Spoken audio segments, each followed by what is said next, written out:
The battle between Paige Bueckers and Caitlin Clark supporters just reached a dangerous new level.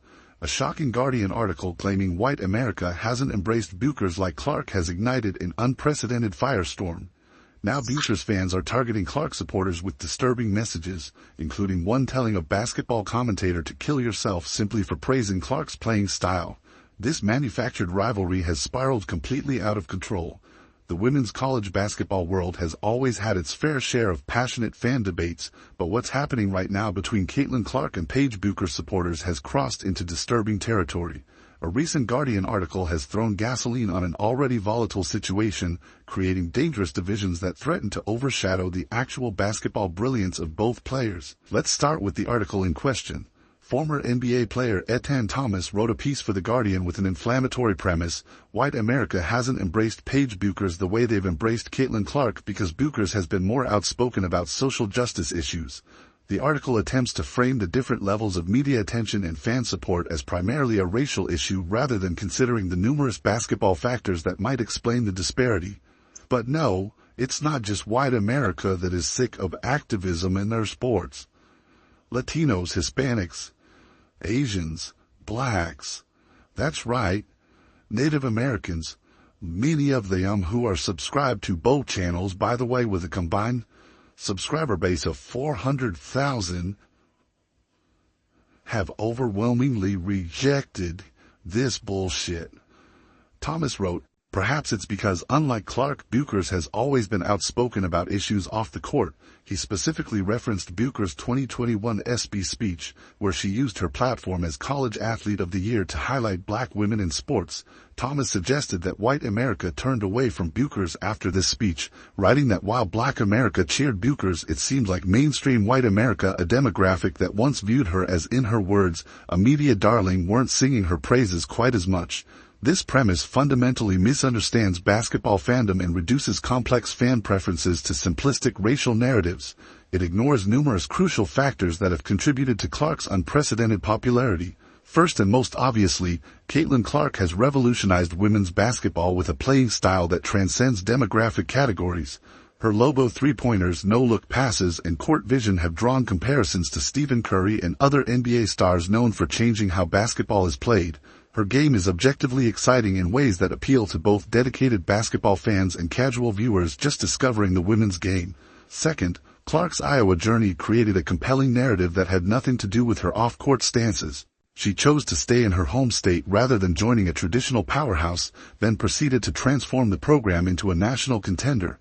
This hometown hero story resonates with sports fans of all backgrounds who appreciate loyalty and program building. Third, Bueckers' injuries unfortunately removed her from the spotlight during crucial seasons. She missed significant playing time, including the entire 2022-23 season, which coincided with Clark's meteoric rise. This timing issue is a straightforward explanation for the attention disparity that requires no racial analysis. Fourth, UConn's traditional dominance means Bueckers joined an already established powerhouse, while Clark's success represented something new and surprising. Sports fans naturally gravitate toward unexpected success stories and underdogs, which Iowa represented against traditional powers like UConn.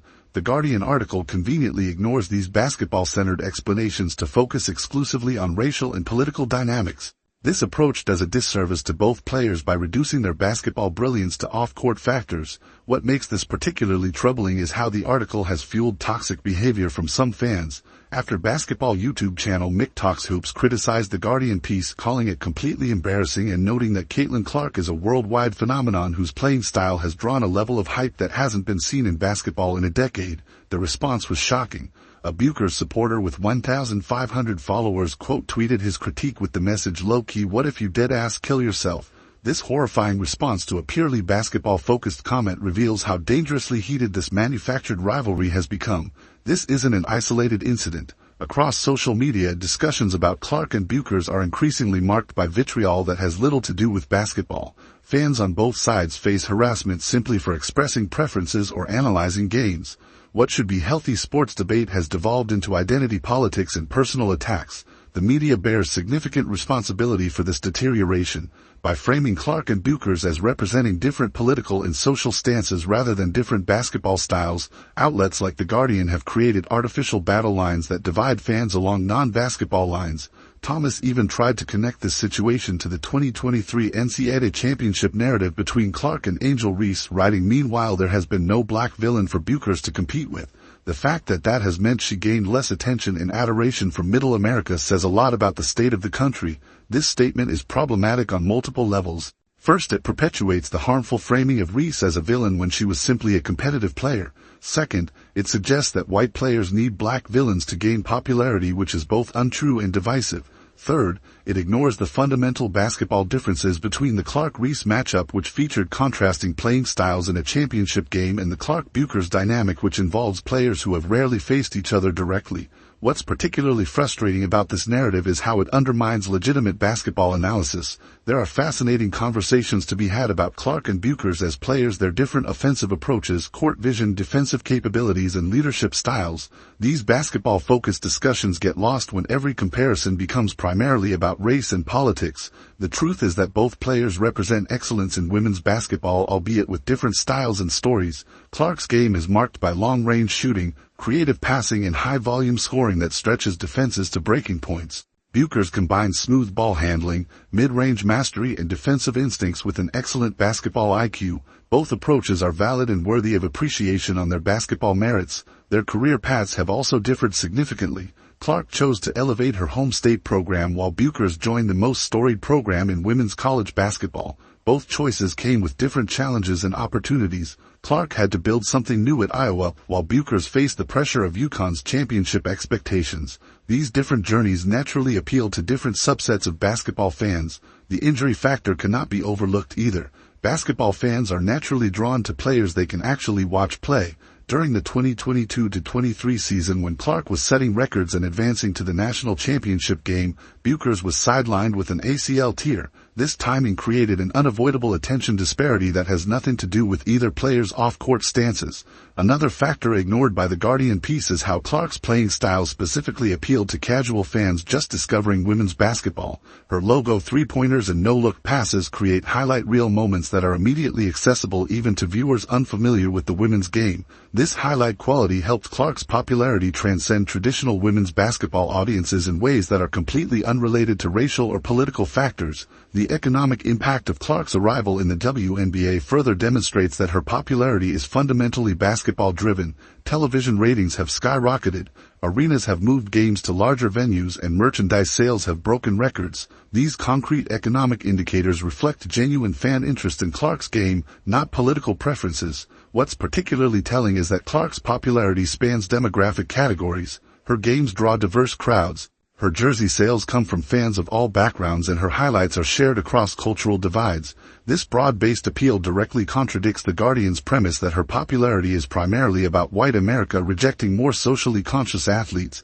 The most damaging aspect of articles like Thomas's is how they create artificial divisions among basketball fans. By suggesting that fan preferences are primarily about racial and political factors rather than basketball, they force fans to view their own preferences through political lenses rather than basketball ones. This approach makes healthy basketball debate nearly impossible. We've now reached a point where a basketball commentator can't praise Clark's playing style without facing death threats from those who view such praise as a political statement rather than a basketball observation. This toxic environment benefits no one, not the players, not the fans, and certainly not women's basketball as a whole. The irony is that both Clark and Bueckers have repeatedly expressed respect for each other's games. They understand what many fans and media members seem to have forgotten, that basketball excellence can be appreciated in its many forms without being reduced to off-court factors. In 2021, Bueckers said of Clark, "She's a great player. She scores the ball so well, she can pass, she can do everything." Clark has similarly praised Bueckers' game, noting her basketball IQ and skill set.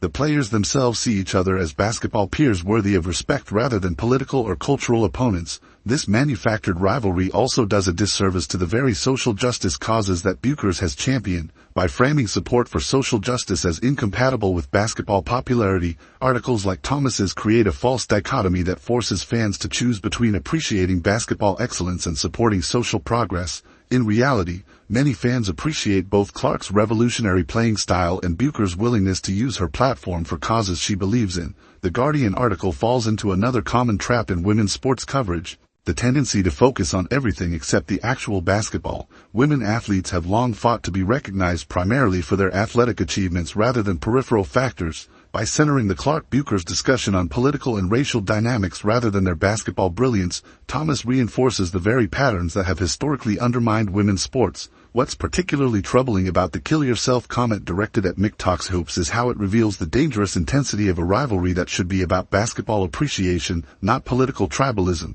This level of vitriol threatens the positive momentum women's basketball has generated in recent years. As the sport reaches new audiences, the last thing it needs is toxic fan behavior driving new viewers away. The comment also reveals how some fans have developed parasocial relationships with these athletes that go beyond normal sports fandom. When criticism of a Guardian article is met with death wishes, we're no longer in the realm of sports debate but something much more disturbing. This behavior mirrors the worst aspects of stan culture, where athletes become proxy identities for fans rather than athletes to be evaluated on their merits. What's the way forward? First, media outlets must take responsibility for the narratives they create. Articles that reduce basketball popularity to racial and political factors without substantive basketball analysis foster division rather than understanding. Basketball writers should center the actual game in their analysis, discussing playing styles, statistical achievements, and on-court impact before venturing into off-court factors. Second, fans must resist the urge to view player preferences as political statements. It's entirely possible to appreciate Clark's revolutionary playing style while also respecting Bueckers' social advocacy. It's possible to prefer Bueckers' smooth game while acknowledging Clark's statistical dominance. Basketball appreciation needn't be a zero-sum game divided along political lines. Third, we should look to the players themselves as models for how to approach this conversation. Clark and Bueckers have shown each other respect while competing fiercely on the court. They understand that basketball rivalries can be intense without becoming personal or political. Their example should guide fan behavior. Fourth, social media platforms must take responsibility for moderating threats like the kill yourself comment directed at basketball commentators. This level of harassment goes beyond sports debate and creates an environment where basketball discussion becomes impossible. Finally, we must recognize the fundamental truth that both Clark and Bueckers represent excellence in women's basketball. Their different styles, journeys, and approaches contribute to the rich tapestry of the sport. A healthy basketball culture can appreciate both without forcing fans to choose sides based on non-basketball factors. The Guardian article's premise that white America hasn't embraced Bueckers due to her social justice advocacy ignores numerous basketball factors that better explain the attention disparity.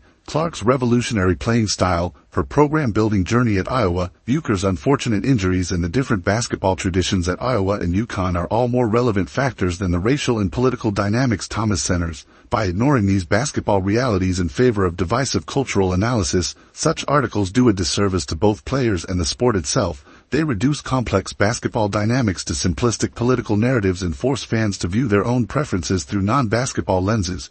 The kill yourself comment directed at a basketball commentator represents the dangerous endpoint of this approach. When basketball discussion becomes so politically charged that basic analysis leads to death wishes, we've lost the plot entirely. As women's basketball continues its impressive growth, it deserves coverage and fan engagement that centers the game itself, the strategies, skills, and athletic brilliance that make it compelling. Both Clark and Bueckers contribute to this brilliance in different but equally valid ways. Their contrasting styles and journeys should be celebrated as representing the diverse excellence of women's basketball rather than forced into artificial cultural opposition. The greatest tragedy of this manufactured rivalry is how it distracts from what should be a golden era for women's basketball. With players like Clark, Bueckers, Reese, Cameron Brink, and others showcasing unprecedented skill levels, the game has never been more exciting. Yet instead of celebrating this collective excellence, too many discussions devolve into divisive arguments about which player represents which cultural values. Basketball deserves better, the players deserve better, and fans deserve analysis that respects their ability to appreciate basketball excellence in all its forms without reducing their preferences to political statements. This fabricated rivalry between Caitlin Clark and Paige Bueckers fans shows exactly what happens when media prioritizes political narratives over actual basketball analysis. Both players deserve to be celebrated for their on-court brilliance without forcing fans to choose sides based on non-basketball factors.